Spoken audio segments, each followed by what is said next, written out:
Hola, hola chiquillos, ¿qué tal? ¿Cómo están esta tarde, esta mañana o esta noche, dependiendo de a qué hora van a ver el video? En este video vamos a trabajar la función cuadrática, ¿cierto? La semana pasada empezamos a trabajarlo de forma intuitiva, ¿cierto? Empezamos a ver los gráficos, cómo iban variando respecto al parámetro A, B y C. Así que hoy día vamos a analizar la función cuadrática como tal. Así que este video va a ser un poco largo, se lo digo desde ya. Así que ánimo y mucha concentración para lo que vamos a trabajar el día de hoy. Entonces tenemos una función cuadrática. ¿Ya? La función cuadrática como base vamos a tomar siempre la función ax cuadrado más bx más c. ¿Cierto? Ya sabemos que el a tiene que ser distinto de 0. Ya. Muy bien. Entonces vamos a partir con todos los elementos que vamos a trabajar de nuestra función cuadrática. Primero entonces tenemos el dominio y el recorrido de nuestra función cuadrática.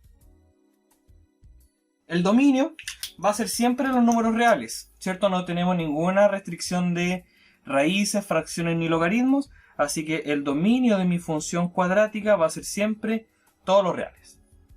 Perfecto, ahí no tenemos ninguna complicación. Ahora en cuanto al recorrido, puedo tener dos opciones. Se cumple o esta o esta. El recorrido de mi función cuadrática va a ser de la siguiente forma. Va a ser desde un valor k hasta el infinito. Este valor k lo vamos a tomar con alta importancia durante este video. Y es cuando el valor de a es positivo. ¿Ya? Aquí vamos a tratar de hacer una suerte de plano cartesiano para poder indicar bien la gráfica. Y mi gráfica haría algo así. Si el A es positivo, sabemos que es carita feliz. ¡Chichín! Entonces fíjense que el recorrido yo siempre lo veo en el eje Y, ¿cierto? Y vamos a tomar este punto que pasaría a ser como un mínimo. Al valor Y le vamos a llamar K, a la ordenada, ¿cierto? Entonces el recorrido sería de este valor hacia los infinitos positivos. Esto es lo que dice acá arriba. Por otro lado, la otra opción que tengo es que el recorrido parta desde el menos infinito y llegue hasta un valor k. ¿Ya? Esto es si es que el a es negativo. Ya vamos a tratar de graficarlo aquí también para verlo de la mejor forma posible, ¿cierto? Y la parábola, como es negativa, o sea, como el a es negativo, va a ser algo así. Y nos damos cuenta de inmediato que la función va desde aquí, desde el k, hacia los infinitos negativos. ¿Ya? Entonces el dominio, todos los reales, y el recorrido tenemos estas dos opciones. O es desde el k hasta el infinito, si es que la es positivo, o desde el menos infinito hasta el k, si es que la es negativo. Muy bien. Con la concavidad, nosotros nos vamos a referir a si es cóncava hacia arriba o si es cóncava hacia abajo, ¿cierto? Nosotros ya hemos visto esto la semana pasada, ¿cierto? De forma intuitiva, pero ahora lo vamos a ver bien, de forma formal, valga la redundancia. Si el A es positivo, entonces decimos que mi función va a ser una carita feliz, tiene una concavidad positiva, ¿ya? Entonces si el A es positivo, también su concavidad es positiva y gráficamente va a ser una carita feliz. Por otro lado, si el A es negativo, la concavidad es negativa y al igual que una actitud negativa, vamos a tener una carita triste. ¿Ya?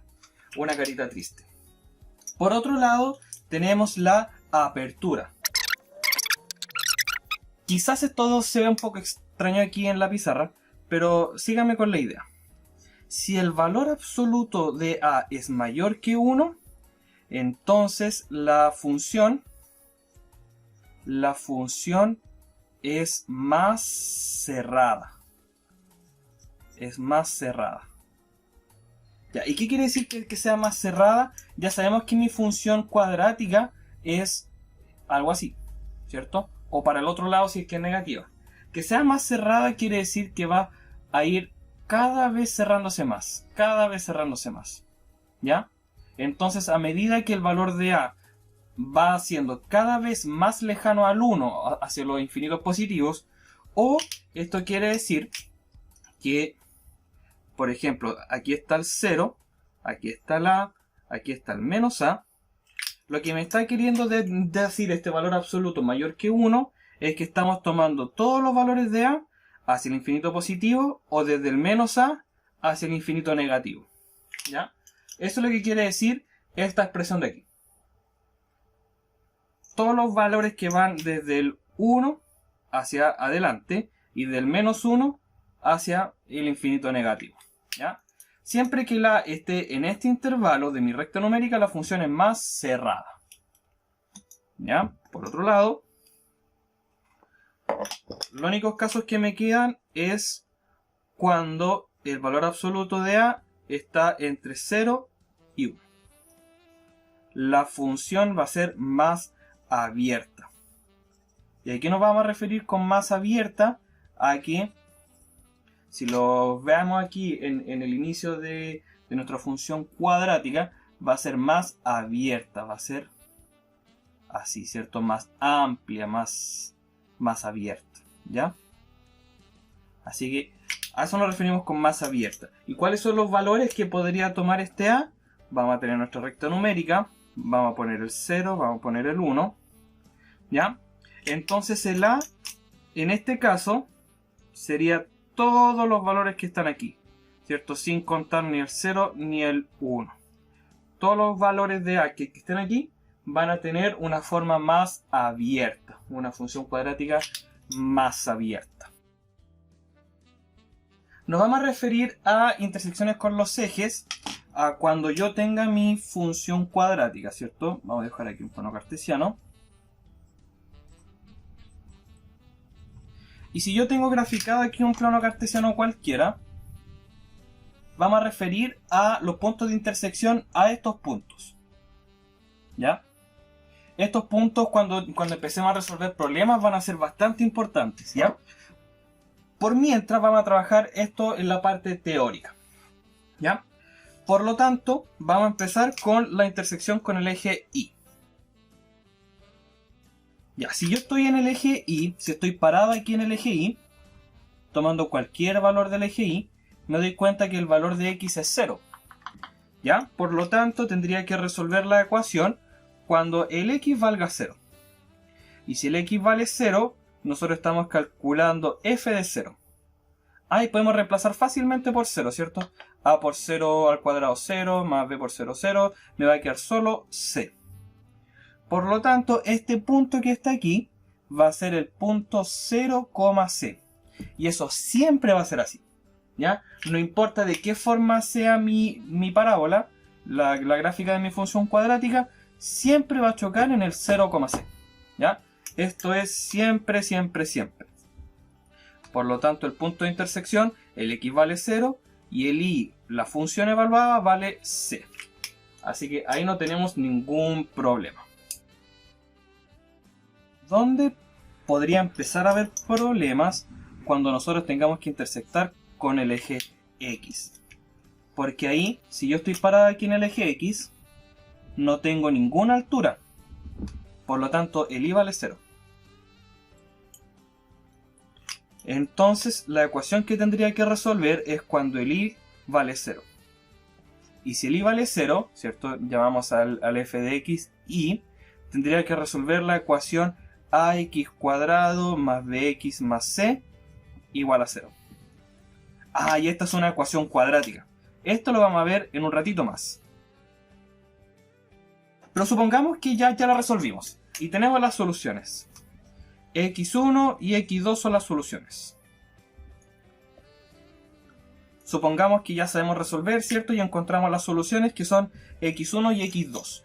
Por lo tanto, en mi gráfica, este sería el x1 y este sería el x2. Por lo tanto, los puntos serían x1, 0 y x2, 0. ¿Ya? Esos serían los puntos graficados. Como es una ecuación cuadrática, yo voy a poder encontrar dos soluciones. Y esas soluciones de la ecuación cuadrática serían las raíces de mi función, ¿ya? Entonces pondríamos aquí x1 y x2 son soluciones de la ecuación cuadrática, pero a la vez x1 y x2 son raíces de la función. Son raíces de la función, ¿ya? En general, de la función. Ahí más. En general, siempre que hablemos de las intersecciones con los ejes X, con el eje X, vamos a hablar de las raíces de la función, ¿ya? Entonces fíjate que el x1 y x2 van a recibir distintos nombres respecto al contexto en el que estemos trabajando, ¿ya? Si estamos resolviendo una ecuación, se llaman soluciones. Si son la intersección con el eje X, se llaman raíces, ¿ya?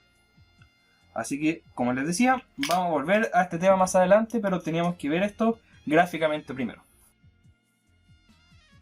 Uno de los elementos más importantes que tiene una función cuadrática es el hecho de que tiene una simetría. Es simétrica respecto a un eje, ¿ya? Vamos a graficar aquí nuestro plano cartesiano nuevamente. Plano cartesiano. Para indicar aquí una parábola cualquiera. Entonces ustedes se fijan que es simétrica, ¿cierto? Aquí empieza a bajar hasta un punto mínimo y después empieza a subir otra vez. Por lo tanto, aquí nosotros podemos encontrar este eje de simetría. Ya, me quedo un poquito chueco, pero esa es la idea. Este es nuestro eje de simetría. Por lo tanto, este punto donde corta el eje de simetría y la parábola se llama vértice. ¿Ya? Por ejemplo, si estuviéramos trabajando en un problema de economía y que quisiéramos saber cuándo un producto está más barato y ese producto está modelado por una función cuadrática, nosotros tenemos que encontrar el vértice, ¿ya? Para encontrar el vértice, primero encontramos el eje de simetría y luego encontramos el vértice. Por lo tanto, ¿cómo encontramos nosotros el eje de simetría? Dependiendo de la información que tengamos, ¿ya? Una forma es, si ya sabemos las soluciones o las raíces, si ya tenemos las raíces, tendríamos aquí que x1 y x2 son raíces. Por lo tanto, el eje de simetría, y lo vamos a escribir de esta forma. Quizás no lo han visto de esta forma antes, pero es una recta vertical, ¿ya? Todas las rectas verticales yo las voy a poder escribir de esta forma. X es igual a algún valor, ¿ya? Si nosotros graficamos después, vamos a hacerlo en GeoGebra. Si nosotros graficamos una recta de este estilo, X es igual a algún número, me va a graficar una recta vertical, ¿ya? Y para propósitos de la parábola, este X va a ser igual a un H, ¿ya? El valor de este H va a ser el eje de simetría. Por lo tanto, podemos fijarnos que si el x1 y x2 son las soluciones de la ecuación cuadrática, este está justo al medio, ¿cierto? El eje de simetría está justo al medio. Pero ¿cómo podremos sacar el número que está justo al medio entre dos números? Exacto, muy bien, con el promedio. Por lo tanto, el valor de h sería el promedio de las raíces, ¿ya? De esa forma yo puedo encontrar el valor de h del eje de simetría, ¿ya? Pero quizás yo no tenga mis soluciones, mis raíces de la función, pero sí yo tengo mi función cuadrática dada, ¿ya? Entonces si yo tengo la función, dada la función, entonces el valor de h va a ser, y esto hay que aprendérselo nomás, chiquillos, o sea, se puede demostrar, pero a propósito de este video lo vamos a dejar expresado. El h va a ser menos b sobre 2a, ¿ya? De esa forma también entonces yo tengo el eje de simetría, ¿ya? Esto se saca de las propiedades de las soluciones de la ecuación cuadrática, que lo vamos a ver más adelante igual, y se saca de aquí, ¿ya? Así que todo está muy relacionado. Así entonces yo saco el eje de simetría. Ya, muy bien. Entonces lo que tocaría ahora, como ya sabemos que este número que está aquí es el h, nos tocaría reemplazar en la función para saber cuánto vale este número de aquí, ¿ya? Le vamos a poner como valor k, pero sabemos que tiene que ser la función evaluada en h, ¿ya? Así que vamos a hacer ese cálculo primero, antes de expresar el valor del vértice, las coordenadas del vértice. Ya sabemos cuál es la abscisa del vértice, ¿cierto? Sabemos que es el h. Y el h dijimos que era menos b sobre 2a. Muy bien, entonces mis coordenadas del vértice lo vamos a poner con una b corta que me indica vértice. Mi abscisa va a ser menos b sobre 2a, ¿cierto? Porque es la abscisa, que es el valor h, que dijimos que era menos b sobre 2a. Entonces yo quiero saber ahora cuánto vale el valor k, que es la función evaluada en h, ¿ya? Entonces vamos a tomar aquí la función evaluada en h para ver cuánto da, ¿ya? Vamos a usar un poco de álgebra para poder hacer este cálculo. Tenemos entonces que es a por el x, que en este caso estamos reemplazando por el h, que es el menos b sobre 2a al cuadrado, más b por menos b sobre 2a más c. Bien, desarrollemos un poco la expresión. Tendríamos aquí a por b cuadrado, ¿cierto? Sabiendo que el cuadrado elimina el negativo, sobre 4a cuadrado, más por menos, así que aquí me va a quedar menos b cuadrado sobre 2a más c. Ya, aquí podemos simplificar una con el a cuadrado, por lo tanto aquí tendría como mínimo, como múltiplo, tendría el 4a, y aquí en el numerador tendría que amplificar esta fracción por 2, ¿cierto? Amplificar esta fracción por 2. Y el c, para poder dejarlo dentro de la fracción, tendría que amplificar por 4a, ¿cierto? Asumiendo que como denominador le escribimos el 1. Por lo tanto tendría b cuadrado menos 2b cuadrado, sería menos b cuadrado, más c por 4a, 4ac. ¿Ya? Así que esta es la expresión para la ordenada del vértice. Ese es el valor del k. ¿Ya? Entonces aquí reemplazamos menos b cuadrado más 4ac partido en 4a. ¿Ya? Para los más entendidos en el tema y los que ya hayan visto de antemano este tema, este número les va a sonar bastante parecido, el menos b cuadrado más 4ac. Así que tengan en mente aquí este valor que va a ser muy relevante cuando empecemos a trabajar la ecuación cuadrática, ¿ya?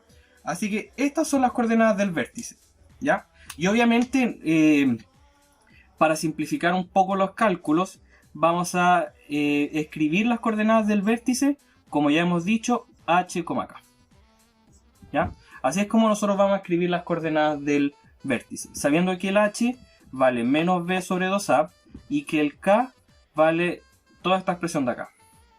O reemplazar en la función el valor del h, ¿ya? De esas dos formas yo puedo calcularlo. Si me aprendo la fórmula de memoria, súper. Aunque no siempre es lo más recomendable, ¿cierto? Porque la memoria puede fallar. Puedo reemplazar el valor del h una vez que ya lo encuentre, que es un poquito más sencillo.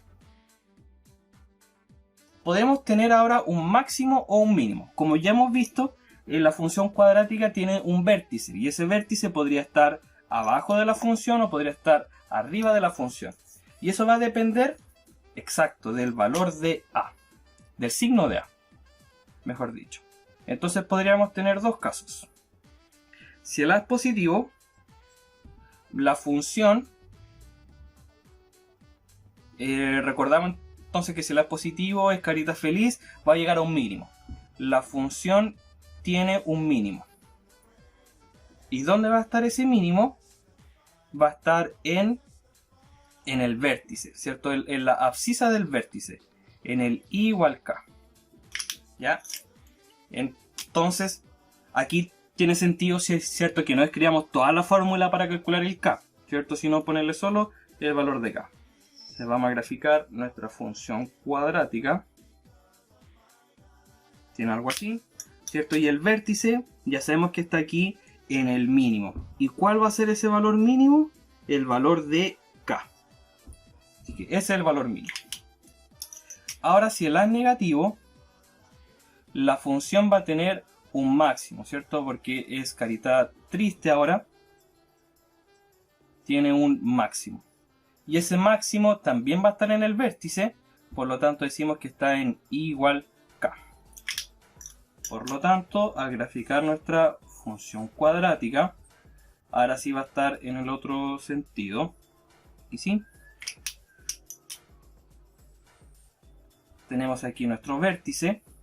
Y al calcular la ordenada de ese vértice, obtenemos el máximo de una función cuadrática. Entonces puede tener o máximo o mínimo. ¿ya? Dependiendo del signo de A. Muchas veces cuando nosotros estemos resolviendo un problema que sea referente a la función cuadrática, nos va a aparecer de la siguiente forma. Que es bastante parecida a la expresión que está acá arriba, ¿cierto? Si nosotros desarrollamos el cuadrado de binomio, podemos llegar a hacer una relación entre los valores de A, B y C con los de H y K. ¿Ya? Y lo que nos está queriendo decir esta expresión es que yo puedo sacar de inmediato cuál es el valor del vértice cuando a mí me dan esta función. Y los valores del vértice, como ya ustedes habrán adivinado, ¿cierto? Es H, K. ¿Ya? Entonces tienen que tener cuidado con el tema de los signos. ¿Ya? Por ejemplo, si mi función fuese de la forma menos 2x más 3 al cuadrado menos 5, fíjense cómo está escrita esta expresión. ¿Ya? Aquí está menos h. Entonces yo esto de aquí también lo tengo que escribir como menos h. Entonces aquí si lo escribo tendría x menos 3 al cuadrado menos 5. Ahora aquí está más. Entonces lo puedo escribir como más menos. ¿Cierto? Para que me quede el signo menos. Entonces de esa forma yo tendría que el vértice es menos 3, menos 5. ¿Ya? Teniendo aquí presente el tema de los signos. Su vértice estaría en menos 3, menos 5. ¿Ya? Ahí podríamos continuar. Por cierto, el valor de A es negativo. Entonces ya sabemos que va a ser carita triste. En menos 2 es más grande que 1. ¿Cierto? En valor absoluto. Entonces va a ser más cerrada. Su vértice está en menos 3, menos 5. Ya tenemos casi todas las herramientas para poder graficarlo. ¿Ya? Pero vamos a pasar ahora al siguiente tema para poder entender mejor la función cuadrática, que es la ecuación cuadrática. Y aquí vamos a llamar a ecuación cuadrática a toda ecuación que tenga esta forma. Ax cuadrado más bx más c igual a 0. ¿Ya? A eso nosotros vamos a llamar una ecuación cuadrática. Obviamente la distinto de 0 para que me quede una ecuación cuadrática. ¿Y por qué se llama ecuación cuadrática? Porque el exponente es 2. ¿Ya? Y antes de seguir avanzando, vamos a dejar en claro una cosa. Una ecuación lineal, recordemos que una ecuación lineal la podemos escribir de esta forma, ax más b igual a 0, tiene una solución. Tiene solo una solución. ¿Y a qué se debe que tenga una solución? A que el exponente del x es 1. ¿Ya? Una ecuación cuadrática va a tener dos soluciones. ¿Ya? Probablemente para el final del video vamos a tener un pequeño debate, ¿cierto? A qué se refiere con el tema de las dos soluciones, pero siempre va a tener dos soluciones a la ecuación cuadrática. Y se debe a que el exponente mayor del x es 2. Y vamos a seguir avanzando, ¿cierto? Podemos tener hasta ecuaciones cúbicas que nos enseña a nivel escolar. Pero va a tener tres soluciones. ¿Ya? Y así esto continúa. Entonces la cantidad de soluciones depende del exponente de la ecuación, de la incógnita de la ecuación. ¿Ya? Como tenemos una ecuación cuadrática vamos a tener dos soluciones. Vamos a ver ahora cuáles son los distintos métodos para poder resolver una ecuación cuadrática. Partamos con algunas ecuaciones sencillas. Por ejemplo, si yo tengo solo ax cuadrado igual a 0, entonces esto fácilmente se puede desarrollar, ¿cierto? El a que está multiplicando el x, lo cancelo dividiendo y me quedaría que el x vale 0. ¿Ya? Entonces si a mí me piden resolver una ecuación de este estilo, siempre la solución va a ser igual a 0. ¿Ya? No hay otro número. Por ejemplo, si yo tuviese que resolver la ecuación cuando el c vale 0, puedo recurrir a la factorización. ¿Ya? Aquí esta parte la puedo factorizar por x y me quedaría ax más b y todo esto igual a 0. ¿Ya? Y con esto nosotros recordamos una propiedad importante de los números reales. Si yo tengo un producto de dos expresiones que es igual a 0, entonces una es igual a 0 o la otra es igual a 0. O las dos. ¿Ya? Entonces aquí yo tengo que el x es igual a 0 o matemáticamente el o lo escribimos de esta forma, con una b. O el ax más b es igual a 0. ¿Ya? Y resolviendo la ecuación entonces nos da que el x vale menos b sobre a. ¿Ya? Entonces vamos resolviendo estas ecuaciones cuadráticas incompletas, ¿cierto? Que empezamos a ver primero con la función. Las funciones cuadráticas incompletas. ¿Ya? Y aquí está la importancia, en la facilidad para poder resolver esas ecuaciones. ¿Ya? Entonces si el c vale 0, basta con factorizar. Basta con factorizar y nos da la solución. Si el b vale 0, tendríamos ax cuadrado más c igual a 0. Y como tengo en una sola parte la x, la puedo despejar. Y tendría entonces que el x cuadrado sería menos c sobre a. Despejando el cuadrado con el más menos raíz, que es lo que vamos a empezar a utilizar ahora. Más menos raíz de menos c sobre a. Aquí está la solución de todo este tipo de ecuaciones, cuando el b vale 0. Pero el argumento de la raíz está negativo. ¿Ya? Entonces va a depender aquí de los signos del c y el a. Tienen que ser signos distintos para que el menos se me cancele. Entonces vemos que de partida resolver estas ecuaciones cuadráticas no es tan complicado, ¿cierto? Si el b y el c vale 0, el x también va a valer 0. Si el b vale 0, factorizando podemos encontrar las soluciones. Este es el método que vamos a empezar a utilizar después. Y si el b vale 0, despejamos la x. Como tenemos solo una, la despejamos. ¿Ya? Ya vimos un poco, ¿cierto? Con la segunda ecuación cuadrática incompleta, que podemos factorizar para resolver una ecuación cuadrática. ¿Ya? Y para eso, vamos a tirar un ejemplo. Vamos a dar un ejemplo. Podríamos resolver, por ejemplo, la ecuación x cuadrado más 7x más 12 igual a 0. ¿Ya? Y recordamos de primero medio las formas de factorizar. Tenemos que factorizar un trinomio. Entonces dos números que multiplicamos me den 12 y sumados me den 7. Factorizamos entonces y me da... factorizamos, ¿cierto? Una x en cada lado. Que multiplicado me dé 12 y sumado me dé 7, 3 y 4, ambos positivos. Y llegamos al mismo caso que la segunda ecuación cuadrática incompleta, un producto que me da 0. Por lo tanto, el x más 3 es igual a 0 o el x más 4 es igual a 0. Por lo tanto, despejando la x, tenemos que el x vale menos 3 o el x vale menos 4. ¿Ya? Aquí me queda un poco curva la b. Y aquí están mis dos soluciones. ¿Ya? Por lo tanto, si encuentro que factorizar se me hace fácil, este es el método más sencillo para poder encontrar las soluciones para una ecuación cuadrática. Dos números que multiplicados me den menos 7 y la multiplicación es negativa. ¿Y cuándo la multiplicación es negativa? Cuando son de distintos signos. Entonces, si son de distintos signos, restado me tienen que dar 6. ¿Y cuáles podrían ser esos números que multiplicados me den menos 7? Entonces yo de inmediato ya sé que uno va a ser positivo y el otro va a ser negativo. El 7 y el menos 1. Muy bien. El 7 y el menos 1. ¿Cierto? 7 por menos 1 me da menos 7 y 7 menos 1 me da 6. ¿Cierto? El más grande es el signo que manda, positivo.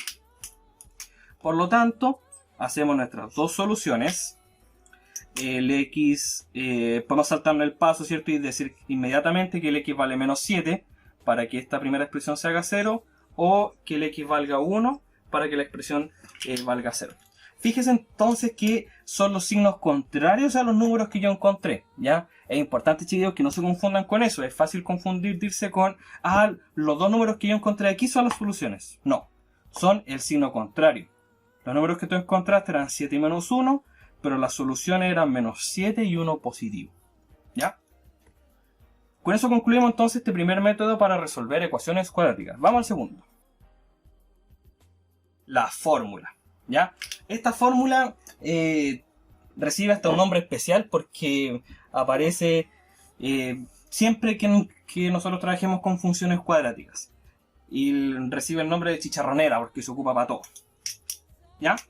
Y me dice la fórmula, si yo tengo una ecuación cuadrática de este estilo, que la x va a ser menos b más menos la raíz de b cuadrado menos 4ac dividido en 2a. Si tú le preguntas a cualquier persona que haya salido recientemente del colegio, esta fórmula se la saben de memoria, ¿ya? Así que, chiquillos, este es el momento para que ustedes se van a aprender la chicharronera de memoria. La fórmula general de la ecuación cuadrática, ¿ya? Entonces lo que me dice esta fórmula, Obviamente tiene su demostración, tiene su desarrollo. Quizás si nos queda tiempo al final del curso podemos demostrar algunas cosas que nos quedaron pendientes, ¿ya? Pero por el momento vamos a asumir que la fórmula está dada y la vamos a aplicar. La fórmula tiene aquí varios elementos que son importantes notar. Primero, tenemos este símbolo que dice más menos. Como ya dijimos, la ecuación cuadrática tiene dos soluciones, ¿cierto? Y una solución va a ser con más y otra solución va a ser con menos. Y el otro elemento interesante que notamos aquí es esta raíz, este elemento que está dentro de la raíz. ¿Y por qué es interesante lo que está aquí dentro de la raíz? Porque sabemos que si el argumento de la raíz es negativo, la raíz no va a ser un número real. Y si la raíz vale 0, sumar y restar 0 me va a dar la misma solución. Y si la raíz me da un número positivo, entonces me va a dar dos soluciones. Entonces este elemento, lo vamos a ver en un ratito, se le llama discriminante. Porque me va a discriminar cuántas soluciones tiene mi ecuación cuadrática de antemano. ¿Ya? Entonces veamos un ejemplo. Resolvamos la ecuación cuadrática que vimos en un principio. X cuadrado más 7x más 12 igual a 0. Y vamos a aplicarlo con la fórmula. ¿Ya? Entonces voy a tener que el x vale... Y aquí tengo que encontrar los elementos. El a, el coeficiente del x cuadrado vale 1. El b, el coeficiente del x vale 7. Y el c, el término libre, lo que no tiene ni x cuadrado ni x, es 12. Vamos entonces. Menos b, menos 7, más menos la raíz de b cuadrado. Podemos calcularlo al tiro, ¿cierto? 49. Menos 4ac. 4 por 1 por 12. 4 por 1 por 12, 48. Y todo eso sobre 2a. 2 por 1, 2. Perfecto. Entonces sigamos desarrollando. Tenemos que el x vale menos 7 más menos la raíz de 49 menos 48, 1. Ah, y la raíz de 1, 1. Qué fácil. Sobre 2. Ya. Ahora llegamos al momento de poder aplicar el más menos. Y esto me va a querer decir que una solución, la voy a poner aquí un x1, va a ser reemplazado con el más. Y la otra solución va a ser reemplazado con el menos. Entonces el x1 sería menos 7 más 1 sobre 2. Y la otra solución le ponemos un 2 debajo. Menos 7 menos 1 sobre 2. Y resolvemos. Menos 7 más 1, menos 6. Dividido por 2, menos 3. Menos 7 menos 1, menos 8. Dividido por 2, menos 4. Ah, eso son las mismas soluciones que encontramos con el primer método. Entonces debería estar bueno. ¿Ya? Así nosotros aplicamos la fórmula para poder encontrar las soluciones de la ecuación cuadrática. Si sabemos que el x1 y el x2 son soluciones, entonces tengo dos propiedades bien importantes. Si yo sumo las soluciones, entonces me va a dar el menos b sobre a. Ah, y aquí podemos utilizar al tiro lo que aprendimos delante, ¿cierto? Que si el h dijimos que era el promedio de las soluciones. Ah, y aquí podemos entonces reemplazar de inmediato y sabemos que es menos b sobre a sobre 2, aplicando la tacita de café para hacer las divisiones de fracciones. Nos da lo que ya sabíamos, ¿cierto? Que el menos b, o sea que el h era menos b sobre 2a. Súper, todo va teniendo sentido, ¿cierto? Entonces la suma de las soluciones es menos b sobre a y la multiplicación de las soluciones es c sobre a. Ah, y esto también lo hemos visto antes, ¿cierto? Dos números que multiplicados me den y sumados me den. Ah, tiene relación con lo que aparece aquí, ¿cierto? Y aparece el menos para poder indicar eso. ¿Ya? Estas dos propiedades son bien importantes, están en la guía, están en su libro, así que es bien importante que también las sepan. El discriminante, como dijimos, es parte de la fórmula general. Lo vamos a escribir con un delta mayúscula, un triángulo en definitiva, y va a ser lo que está dentro de la raíz, el argumento de la raíz. ¿Ya? Porque dijimos que si la raíz me da un número positivo, ¿cierto? Mayor que 0, entonces la ecuación tiene dos soluciones reales. Tiene dos soluciones reales y distintas. ¿Ya? Porque dijimos que si la raíz toma un valor positivo, entonces puedo reemplazar con una más y el otro en menos. Si el discriminante es igual a 0, entonces la ecuación, ya sabemos que siempre va a tener dos soluciones, ¿cierto? Pero en el caso de que la raíz sea igual a 0, entonces estas soluciones van a ser iguales. Iguales. ¿Ya? Entonces, claro, se arma el debate, pero si son la misma solución, ¿por qué no decimos que tiene una si en realidad son las dos iguales? Bueno, es una ecuación cuadrática, pues la ecuación cuadrática siempre va a tener dos soluciones, aunque sean iguales. ¿Ya? Y si el discriminante es negativo, la ecuación, dijimos que una raíz negativa no tiene soluciones los reales. Entonces decimos que estas soluciones son complejas. Y tienen una particularidad más, son complejas y conjugadas. Ya ese término lo vamos a ver cuando empecemos con los números complejos. ¿Ya? Sí, complejas y conjugadas. Es importante entonces el tema del discriminante porque de antemano me permite saber cuántas soluciones tiene una ecuación cuadrática. Y con esto nosotros podemos saber también cuántas intersecciones con el eje X tiene, ¿cierto? Volviendo atrás. Y eso lo vamos a ver con más detalle en la clase y está con más detalle en la guía. ¿Ya? Ha sido un video largo, chiquillos, pero analizamos todo lo que es la función cuadrática y los métodos para resolver una ecuación cuadrática superficialmente. ¿Ya? Así que en la clase lo vamos a ver con más detalle. Que tengan un bonito día. Adiós.